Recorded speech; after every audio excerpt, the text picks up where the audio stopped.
Hello friends. यार आज का जो हमारा टॉपिक रहने वाला है डिस्कशन का वो है principles of management business studies class twelfth. इससे पहले मैंने आपको nature and significance of management business studies class twelfth कराया था। उस वीडियो का लिंक मैं आपको नीचे डिस्क्रिप्शन में दे दूंगा। जिन्होंने सेशन नंबर 1 नहीं देखा वो जाके देख सकते हो। और आज का जो हमारा टॉपिक है वो पूरा का पूरा principles of management business studies class twelfth का चैप्टर नंबर 2 है। So my name is search Thapar. I scored more than 19 class twelfth and let's start. भाई प्रिंसिपल्स ऑफ मैनेजमेंट होते क्या है, सबसे पहले ये चीज समझना जरूरी है। अब managerial principle is the broad and general guideline for decision making and behaviour. ठीक है भाई, मैनेजीरियल प्रिंसिपल्स क्या है? ब्रॉड और जनरल गाइडलाइंस हैं। जनरल गाइडलाइंस है जो आपकी हेल्प करेंगी डिसीजन मेकिंग में। जब भी आप एक मैनेजर बनने जाओगे तो आपके सामने तरह तरह के डिसीजंस होंगे जो आपको लेने होंगे। उसके लिए आप प्रिंसिपल्स ऑफ मैनेजमेंट को यूज कर सकते हो कि हाँ भाई, अगर मुझे कोई डिसीजन लेना है, मुझे समझ नहीं आ रहा किस तरीके से लेना है, तो आप प्रिंसिपल्स ऑफ मैनेजमेंट को यूज कर सकते हो। For example, while deciding about promotion of an employee, one manager may consider seniority whereas the other may follow the principle of merit. अगर प्रमोशन करना है एम्प्लॉय का तो एक मैनेजर क्या करता है? एक मैनेजर देखता है जो ज्यादा सीनियर है, जो ज्यादा बड़ा है, उसको हम प्रमोशन देंगे। लेकिन दूसरा मैनेजर क्या देखता है? कौन ज्यादा बढ़िया परफॉर्मेंस दे रहा है, हम उसको प्रमोशन करें, उसको प्रमोट करेंगे। तो भाई दो तरह के मैनेजर तो हमें यहीं पे दिख गए। एक वो प्रमोट कर रहा है जो सीनियरिटी के बेसिस पे कर रहा है, जो ज्यादा बड़ा है उसको प्रमोट करेंगे। दूसरा कह रहा है कि जो ज्यादा होशियार है उसको प्रमोट करेंगे। तो ये जो प्रिंसिपल्स ऑफ मैनेजमेंट है, ये इस तरीके से आप लोग की हेल्प करते हैं कि आप लोग किस तरीके से डिसीजन लोगे। ठीक है। नेचर क्या है इसका? Nature of principles of management, it is universally applicable. Universal applicability है इसकी, हर जगह आप एप्लीकेबल है, हर जगह अप्लाई कर सकते हो प्रिंसिपल्स ऑफ मैनेजमेंट को। चाहे आपका बिजनेस छोटा या बड़ा है, उससे कोई फर्क नहीं पड़ता, हर जगह आप एप्लीकेबल हैं ये principles of management. General guideline से कोई ऐसा कुछ खास नहीं है, नॉर्मल नॉर्मल चीजें होती हैं इसके अंदर जो एक बार में आपको समझ आ जाती हैं और आप पढ़ सकते हो, याद भी कर सकते हो। जनरल गाइडलाइन सही है, कोई भी मैनेजर फॉलो कर सकता है। प्रैक्टिस और एक्सपेरिमेंटेशन से बनाते हैं ये। ठीक है, अभी मैं आपको दिखाऊंगा टेलर के साइंटिफिक मैनेजमेंट और प्योल के प्रिंसिपल्स ऑफ मैनेजमेंट। प्रैक्टिस और एक्सपेरिमेंट से बनते हैं ये। They are flexible. आपको पता हो या ना पता हो, आपको बता दूं कि एक चीज, प्रिंसिपल्स ऑफ मैनेजमेंट जो होते हैं वो फ्लेक्सिबल होते हैं, ये चेंज भी हो सकते हैं टाइम टू टाइम। ऐसा नहीं कि जो प्रिंसिपल्स ऑफ मैनेजमेंट पुराने चल रहे हैं वही चलते रहेंगे, ये चेंज भी हो सकते हैं। बिहेवियरेबल होते हैं ये। हम लोग इंसानों के साथ डील कर रहे हैं तो प्रिंसिपल्स चेंज भी हो सकते हैं भाई, mainly behaviourable. Cause and effect relationship है ये। कॉज और इफेक्ट रिलेशनशिप मतलब देखा जाता है अगर ये प्रिंसिपल अप्लाई होगा तो उसका क्या रिजल्ट आने वाला है, दूसरा प्रिंसिपल अप्लाई होगा तो उसका क्या रिजल्ट आने वाला है। तो कॉज एंड इफेक्ट रिलेशनशिप है कि ये चीज करोगे तो ये होगा। ठीक है। कंटिंजेंट है, ग्रुप में होता है ये सारे के सारे काम, इंडिविजुअल तो सारे काम नहीं कर सकता। तो हम लोग ह्यूमन बींग्स के साथ डील कर रहे हैं, तो nature of principles of management में ये है कि ये कंटिंजेंट है। ठीक है भाई। आगे क्या चीज है? Significance of principles of management. क्या सिग्निफिकेंस है, क्या इसकी एग्जिस्टेंस है, इंपॉर्टेंस क्या है प्रिंसिपल्स ऑफ मैनेजमेंट की? ये मैनेजर्स को यूजफुल इंसाइट्स प्रोवाइड करती है इनटू रियलिटी, कि आप लोग देख सको, आप अगर ये वाला प्रिंसिपल अप्लाई कर रहे हो तो आपको क्या चीज होगी आगे, कितना प्रॉफिट हो सकता है आपका, कितना आप कॉस्ट को बचा सकते हो, सारी चीजें आती हैं इसके अंदर। ऑप्टिमम यूटिलाइजेशन रिसोर्सेज में हेल्प करता है और एडमिनिस्ट्रेशन को बढ़िया कर देता है प्रिंसिपल्स ऑफ मैनेजमेंट। यार एक अगर मैं मैनेजर की बात करूँ जिसको प्रिंसिपल्स ऑफ मैनेजमेंट नहीं पता और दूसरे को पता है, तो दोनों में से ज्यादा बढ़िया कौन है? अगर एक को पता है, यहाँ पे देखो इधर, इसको पता है कि प्रिंसिपल्स ऑफ मैनेजमेंट क्या है, दूसरे वाले बंदे को नहीं पता, इसको नहीं पता कि प्रिंसिपल्स ऑफ मैनेजमेंट क्या होते हैं, इसको पता है प्रिंसिपल्स ऑफ मैनेजमेंट क्या होते हैं। इसने क्या किया? इसने कहा मैं रिसोर्सेज को उतना यूज करूंगा जितनी नीड है, जितनी नीड है उतने रिसोर्सेज को यूज करूंगा। लेकिन ये बंदा क्या करता है? ये रिसोर्सेज को ज्यादा यूज करता है, ये रिसोर्सेज को ज्यादा यूज कर रहा है और पैसे वेस्ट कर रहा है ये। तो दोनों में से बढ़िया मैनेजर कौन है? ये वाला ज्यादा बढ़िया मैनेजर है जिसको प्रिंसिपल्स ऑफ मैनेजमेंट पता है। इसको पता है कि ऑप्टिमम यूटिलाइजेशन करना है, रिसोर्सेज को उतना यूज करना है जितनी नीड है, ज्यादा यूज करने का कोई बेनिफिट है नहीं। अगला देखो भाई, ये साइंटिफिक डिसीजन हैं, तो ऑब्वियसली कहीं ना कहीं पे तो ये अच्छी तरह से हेल्प करेंगे करेंगे। Meeting changing environment requirements, environment के accordingly principles of management change हो जाते हैं। सोशल रिस्पॉन्सिबिलिटी को फुलफिल करने में ये हेल्प करते हैं। सोशल रिस्पॉन्सिबिलिटी का मतलब हो गया पब्लिक, जो जनता है हमारे आसपास, उसके लिए हम लोग क्या कर रहे हैं, उसमें प्रिंसिपल्स ऑफ मैनेजमेंट हेल्प करते हैं। Management training education research, management training education research में बहुत ज़्यादा हेल्प करते हैं प्रिंसिपल्स ऑफ मैनेजमेंट। एक मैनेजर की ट्रेनिंग हो जाती है, एजुकेट हो जाता है वो, और वो रिसर्च भी कर सकता है फिर। अब हम लोग डिस्कस करेंगे कि कौन कौन से प्रिंसिपल्स ऑफ मैनेजमेंट है। दो तरह के हैं, टेलर के साइंटिफिक मैनेजमेंट है और दूसरा आता है फ्योल्स प्रिंसिपल्स ऑफ मैनेजमेंट, जो 14 प्रिंसिपल्स होते हैं। हम लोग एक एक करके डिस्कस करते हैं। टेलर साइंटिफिक मैनेजमेंट से स्टार्ट करते हैं। In other words, scientific management means knowing exactly what you want men to do and seeing that they do it in the best and cheapest way.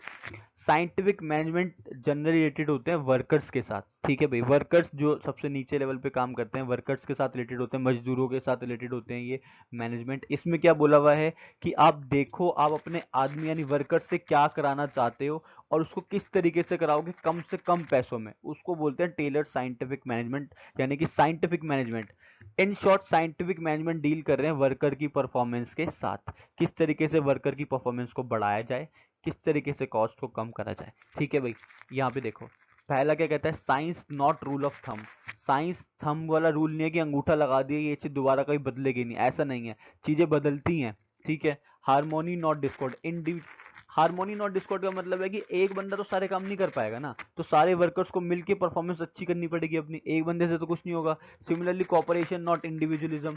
हर एक बंदा अपने बारे में ना सोच के कॉपरेट करे एक दूसरे के साथ, पूरे ग्रुप के बारे में सोचे। और हर एक बंदे का development of each and every person to his और ग्रेटेस्ट एफिशिएंसी एंड प्रॉस्पेरिटी। हर एक बंदे की एफिशिएंसी को बढ़ाना है, सिर्फ एक दो वर्कर्स की एफिशिएंसी को नहीं बढ़ाना।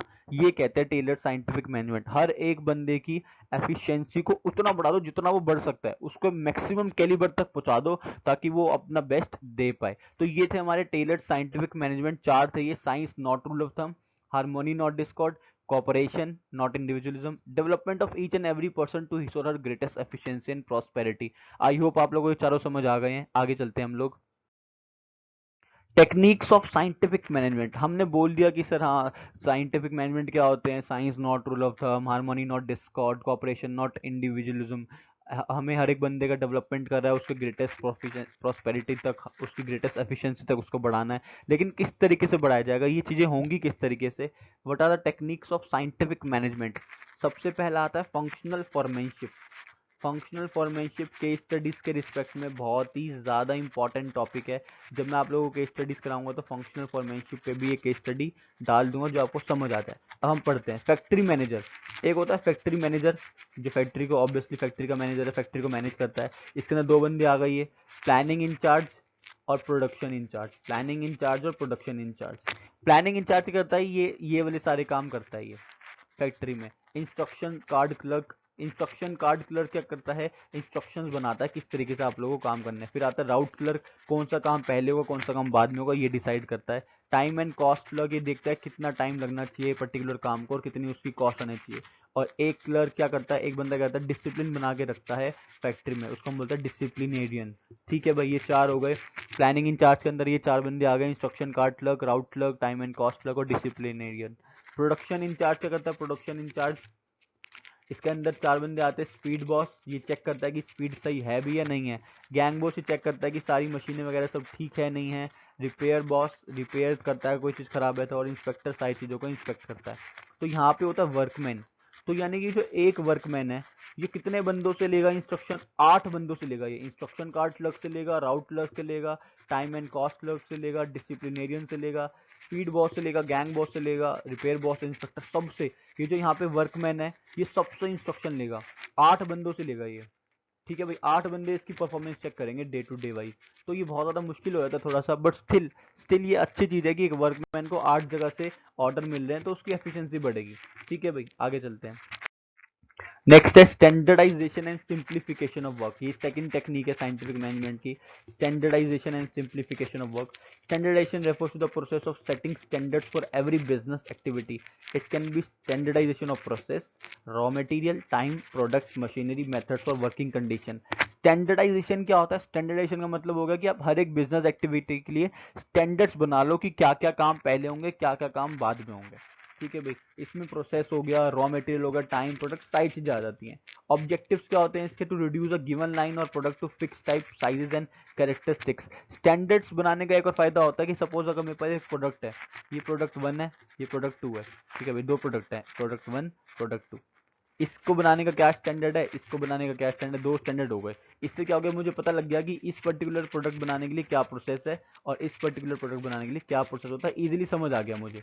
ठीक है, to establish interchangeability of manufactured parts and products. अगर हम चाहें तो इंटरचेंज भी कर सकते हैं मैन्युफैक्चर्ड पार्ट्स और प्रोडक्ट। जैसे प्रोडक्ट 1 है, ये रहा प्रोडक्ट 1, इससे कोई पार्ट हमें नहीं मिल रहा है मार्केट में तो हम इसकी जगह दूसरा पार्ट भी यूज कर सकते हैं जो सब्स्टिट्यूट टाइप का पार्ट होता है। To establish standards of excellence and quality in material, हमें अपने स्टैंडर्ड्स को बहुत ज़्यादा बढ़िया रखना होता है, अपनी क्वालिटी को बहुत अच्छा रखना है ताकि जो हमारी सेल्स है वो ऑटोमेटिकली इंप्रूव हो जाए।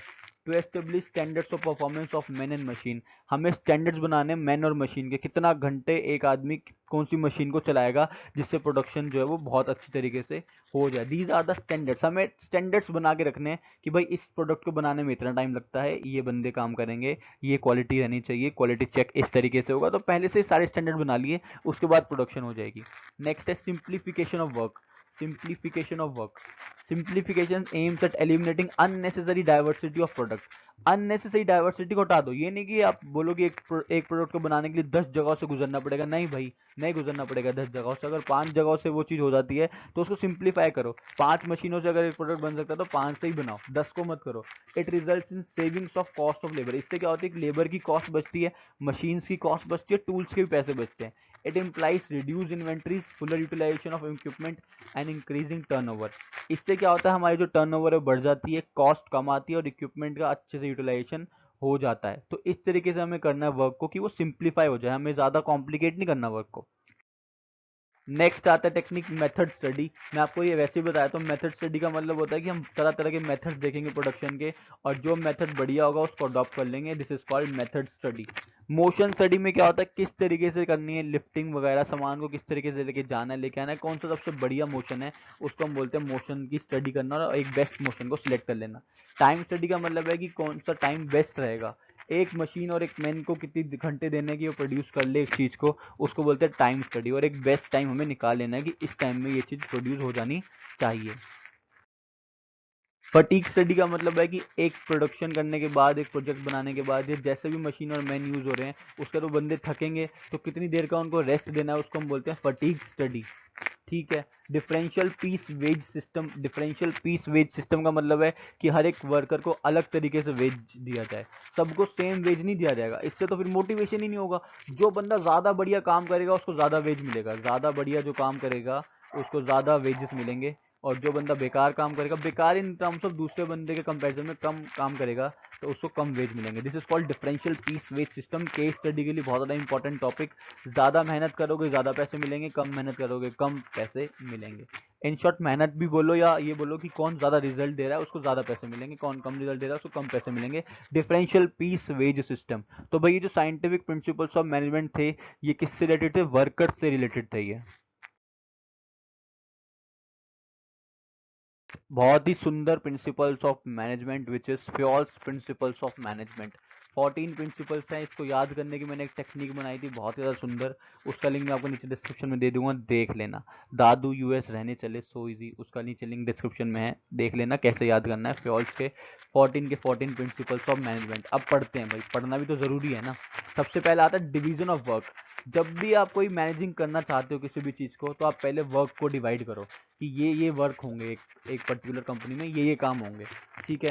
अथॉरिटी एंड रिस्पॉन्सिबिलिटी, कौन कौन ये काम करेगा और कौन कौन देखेगा कि ये काम सही हो रहा है या नहीं हो रहा। अथॉरिटी एंड रिस्पॉन्सिबिलिटी, भाई तू ऑथर है, अथॉरिटी तेरे पास है, तू रिस्पॉन्सिबल है। एक बंदा एम्प्लॉई है, एक बंदा एम्प्लॉयर है।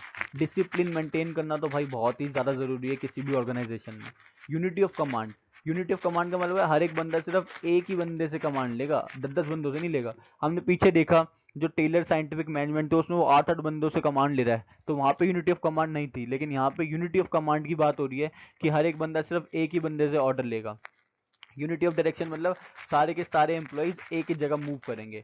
ऐसा नहीं है कुछ एम्प्लॉयज गलत जगह जा रहे हैं, कुछ एम्प्लॉयज एक पर्टिकुलर जगह जा रहे हैं। इसका मतलब क्या है, जिससे मैंने बोला कि हमें 1000 प्रोडक्शन करनी है, 1000 यूनिट्स को प्रोड्यूस करना है, तो चारों के चारों डिपार्टमेंट हो गए, marketing department, finance department, production department, HRD, human and resource development, चारों के चारों ये मान के चलेंगे कि 1000 प्रोडक्शन करनी है। अपनी तरफ से नहीं कर देंगे, कोई 2000 करके बैठा है, कोई ये लगा रहा है कि मुझे 3000 के लिए पैसे करने, नहीं, 1000 की ही प्रोडक्शन करनी है।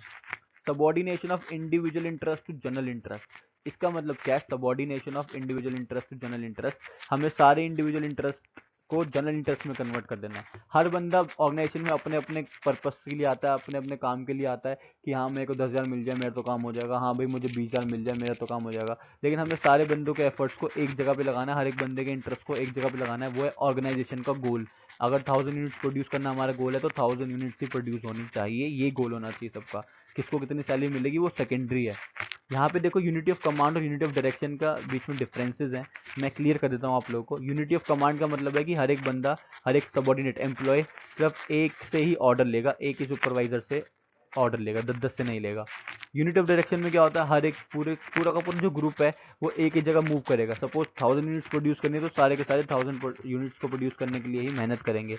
एम क्या है, ये ड्यूअल सबॉर्डिनेशन को रोकता है, ताकि दो दो जगह से कमांड ना मिल जाए, उसको रोकता है ये किस लिए रोकता है कि ओवरलैपिंग ना हो एक्टिविटीज की। ओवरलैपिंग मतलब ज्यादा ना हो जाए कोई भी चीज।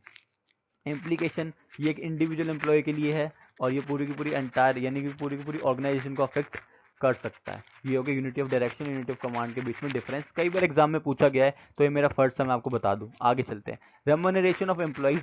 रेम्यूनरेशन ऑफ एम्प्लॉइज का मतलब है जो एम्प्लॉइज हमारे लिए काम कर रहे हैं हम उनको क्या क्या चीजें देंगे, कितनी सैलरी देंगे, कितनी पर्क्स देंगे, वो सब चीजें इसके अंदर आती है। Centralisation and decentralisation. Centralisation and decentralisation का मतलब है कि क्या हमें अथॉरिटी अपने एम्प्लॉयज को देनी चाहिए। अगर कोई भी प्रोजेक्ट हम बना रहे हैं तो क्या अपने एम्प्लॉय को थोड़ी सी पावर दें, थोड़ा सा पैसे दें डिसीजन लेने के लिए, उसको पावर शेयरिंग करें उसके बाद या नहीं करें। उसको बोलते हैं डिसेंट्रलाइजेशन, पावर शेयरिंग करना। कुछ मालिक जो होते हैं कंपनी के वो पावर शेयर करते हैं, कुछ नहीं करते। जो नहीं करते वो सेंट्रलाइजेशन, जो करते हैं वो डिसेंट्रलाइजेशन। सेंट्रलाइजेशन मतलब सेंट्रल के पास पावर, मालिक के पास सारी की सारी पावर। डिसेंट्रलाइजेशन मतलब एम्प्लॉयज को भी थोड़ी बहुत पावर दे दी। नेक्स्ट आता है हमारा स्केलर चेन। स्केलर चेन का मतलब भाई यहाँ पे देखो फ्यूल स्केलर चेन, ये आपको डायग्राम दिख रहा होगा, फिगर दिख रही होगी यहाँ पे। अगर एफ को ए से बात करनी है तो सीधा ऐसे नहीं कि उठ के ए के पास चले जाएगा, नहीं। एफ पहले बात करेगा ई से, फिर बात करेगा डी से, फिर बात करेगा सी से, फिर बात करेगा बी से, फिर जाएगा वो ए के पास। तो बहुत बड़ी चेन टाइप बन रही है जिसको हम बोलते हैं स्केलर चेन। सिमिलरली अगर पी को बात करनी है ए से तो पी जाएगा ओ के पास, ओ जाएगा एन, एन जाएगा एम, एम जाएगा एल, एल जाएगा ए के पास। इस तरीके से बात होती है। सीधा जाके आप मैनेजर के पास नहीं पहुंच जाओगे जो सबसे ऊपर बैठा है टॉप लेवल पे, एक एक करके जाओगे आप। ठीक है भाई, एक चीज और समझो कि जो ई भाई साहब है, ई भाई साहब चाहे तो ओ भाई साहब से बात कर सकते हैं, बिल्कुल भाई कर सकते हैं, आराम से बात कर सकते हैं। इस तरीके में बोलते हैं गैंग प्लैंक। ठीक है भाई, गैंग प्लैंक बोलते हैं, GANG, gang plank, gang plank, PLANK, gang plank. ठीक है, ई भाई साहब जो है वो ओ भाई साहब से बात कर सकते हैं, इसको हम बोलते हैं गैंग प्लैंक। ऑर्डर, ऑर्डर मतलब है, ऑर्डर का मतलब यहाँ कमांड वाली बात नहीं हो रही, ऑर्डर का मतलब है हर चीज सिस्टमेटिकली होनी चाहिए, ऑर्डर में होनी चाहिए। इक्विटी, इक्विटी मतलब हर बंदा बराबर है, जो भी एम्प्लॉय काम कर रहा है या एम्प्लॉयर है सब बराबर है। ये नहीं कि एक दूसरे को डिसरिस्पेक्ट कर रहा है, तू मेरे से छोटे लेवल पे है, तू मेरा बेटा है, नहीं, ये सब चीजें नहीं होनी चाहिए। स्टेबिलिटी ऑफ पर्सनल, जो पर्सनल, पर्सनल का मतलब होता है एम्प्लॉइज वर्कर जो हमारे यहाँ काम कर रहे हैं उनको स्टेबल रहना जरूरी है। ऐसा नहीं कि छोड़ छोड़ के भाग रहे हैं, एम्प्लॉय ही छोड़ के भाग रहे हैं तो कंपनी बेकार है यहाँ से भागो, ऐसा नहीं होना चाहिए। स्टेबिलिटी ऑफ पर्सनल होनी चाहिए। इनिशिएटिव, इनिशिएटिव का मतलब है कि जो मैनेजर है वो इनिशिएटिव, वो नई नई तरह की जो चीजें हैं वो लाए कंपनी के अंदर। Spirit D cops, spirit D cops का मतलब है सबकी स्पिरिट जो एक साथ मिल जाए, स्पिरिट डी कॉप्स, सबकी स्पिरिट मिल जाए और सब बिजनेस के प्रॉफिट को बढ़ाने की तरफ आगे बढ़े। ठीक है भाई, ये थे फ्योल्स के 14 प्रिंसिपल्स ऑफ मैनेजमेंट। क्या सर इन दोनों के बीच में डिफरेंस है, तो हाँ भाई डिफरेंस है इन दोनों के बीच में, पूरा का पूरा क्लियर करता हूँ। और ये हमारा लास्ट टॉपिक है आज का, फिर हम लोग कल डिस्कस करेंगे बिजनेस एनवायरनमेंट के बारे में, कंप्लीट रिवीजन पार्ट 3, इसको डिस्कस कर लेते हैं। Fayol versus Taylor, basis of difference, perspective. भाई पर्सपेक्टिव क्या है, जो फ्योल के प्रिंसिपल हमने देखे 14 प्रिंसिपल्स ऑफ मैनेजमेंट, ये टॉप लेवल ऑफ मैनेजमेंट के लिए। टेलर के जो थे वो किसके लिए थे, फैक्ट्री वर्कर्स के लिए, शॉप फ्लोर लेवल के लिए थे वो। कमांड की अगर बात करें, यूनिट ऑफ कमांड, तो प्रोपोनेंट, स्टॉन्च प्रोपोनेंट। फ्योल ने कहा था भाई स्ट्रिक्टली फॉलो करेंगे हम यूनिटी ऑफ कमांड को, लेकिन टेलर ने क्या करना है भाई, नहीं, 8 बंदों से, एक वर्कर 8 बंदों से लेता है जाके ऑर्डर, तो यहाँ पे यूनिटी ऑफ कमांड नहीं होती। एप्लीकेबिलिटी, यूनिवर्सली एप्लीकेबल, ये एप्लीकेबल टू स्पेशलाइज सिचुएशन है जहाँ पे फैक्ट्री वैक्ट्री की बात होती है। बेसिस ऑफ फॉर्मेशन, फ्योल भाई साहब के पर्सनल एक्सपीरियंस से बने ये। टेलर की बात करो तो ऑब्जर्वेशन एक्सपेरिमेंट से बनाए इन्हें। फोकस की अगर हम बात करें तो पूरा का पूरा एडमिनिस्ट्रेशन अच्छा करना है, मैनेजर को बढ़िया बनाना है। यहाँ पे क्या है, प्रोडक्टिविटी को बढ़ाना है, प्रोडक्शन को बढ़ाना है। पर्सनैलिटी, हेनरी फ्योल भाई साहब प्रैक्टिशनर थे और टेलर भाई साहब साइंटिस्ट थे। एक्सप्रेशन की बात करूँ तो ये जनरल थ्योरी ऑफ एडमिनिस्ट्रेशन है, एडमिनिस्ट्रेशन की जनरल थ्योरी है और ये साइंटिफिक मैनेजमेंट है। आई होप आप लोगों को प्रिंसिपल्स ऑफ मैनेजमेंट समझ आ गया है। अगर फिर भी कोई डाउट आता है तो आप लोग मेरे से नीचे कमेंट करके पूछ सकते हो, और आगे आने वाले सेशंस में हम लोग चैप्टर नंबर 3, 4, 5, 12 तक यानी कि सारे के सारे चैप्टर्स करेंगे जो आप लोग के 2021 बोर्ड एग्जाम्स के लिए इंपॉर्टेंट है। तब तक के लिए all the very very best. Channel को सर्व करना मत भूलिएगा और साथ में लगे बेल आइकन को प्रेस कर देना ताकि लेटेस्ट वीडियोस और अपडेट्स आप लोगों को सबसे पहले मिलती रहें। Thank you.